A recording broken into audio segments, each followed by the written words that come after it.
Le journal du Mercato vous est présenté par foot.fr, la boutique 100% football.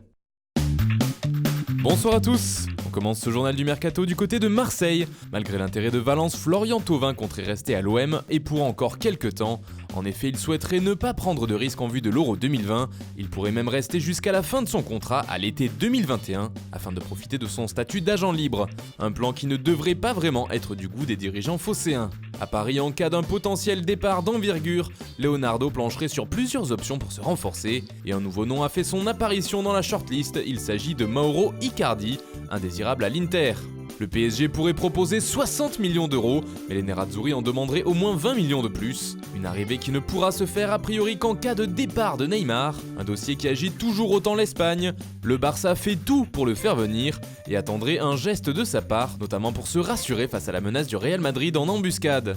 L'avantage semble être pour les Blaugrana depuis la réunion entre les camps barcelonais et parisiens. Le club de la capitale est maintenant prêt à négocier avec les Catalans. Les dernières exigences du Paris SG concerneraient Ivan Rakitic, à rajouter dans la transaction en plus de Coutinho et une somme d'argent. Ousmane Dembélé aurait les faveurs de Thomas Tuchel, qu'il a déjà eu sous ses ordres à Dortmund. Mais l'attaquant français est considéré comme intransférable par le FC Barcelone. Autre joueur azulgrana apprécié à Paris, Nelson Semedo, mais le latéral droit est également verrouillé par ses dirigeants qui ne veulent pas s'en séparer. Le Barça hésiterait beaucoup à proposer Samuel Umtiti en cas d'échange avec Neymar. L'ancien lyonnais étant 3e dans la hiérarchie des défenseurs centraux derrière Piqué et Langlais. Les dirigeants catalans auraient tout de même un autre nom à proposer à leurs homologues parisiens, celui d'Arturo Vidal. Comme l'effectif d'Ernesto Valverde est très fourni au milieu de terrain, on ne serait pas contre un départ de l'international chilien du côté de Barcelone. Juan Miranda pourrait lui aussi partir mais en prêt, et si Marseille tient la corde, 6 autres clubs seraient encore de la partie pour le jeune latéral gauche. Il s'agit du FC Utrecht de Schalke 04, du Borussia Mönchengladbach, de Majorque, de Grenade et du Betis. Abel Ruiz, l'un des espoirs de la Masia, aurait lui recalé l'OM, qui faisait partie des clubs intéressés pour le faire venir en prêt.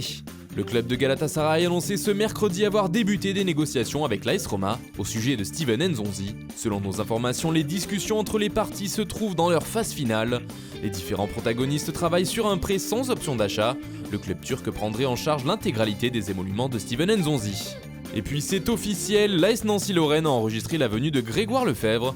Il s'est engagé pour 3 ans avec son nouveau club. Le milieu de terrain du Stade Rennais, Denis Wilpoa, est prêté 1 an avec option d'achat au Vitoria Guimarães. Ayman Ben Mohamed quitte l'Espérance de Tunis et s'engage au Havre, où il découvrira la Ligue 2. Moses Dadi Simon rejoint le FC Nantes, il est prêté avec option d'achat pour la saison à venir par le club de l'Éventé. Dadier Samasekou quitte le RB Salzbourg pour Hoffenheim avec qui il s'engage jusqu'en 2024. Voilà, c'est tout pour aujourd'hui, bonne soirée à tous et rendez-vous demain pour de nouvelles informations sur le Mercato.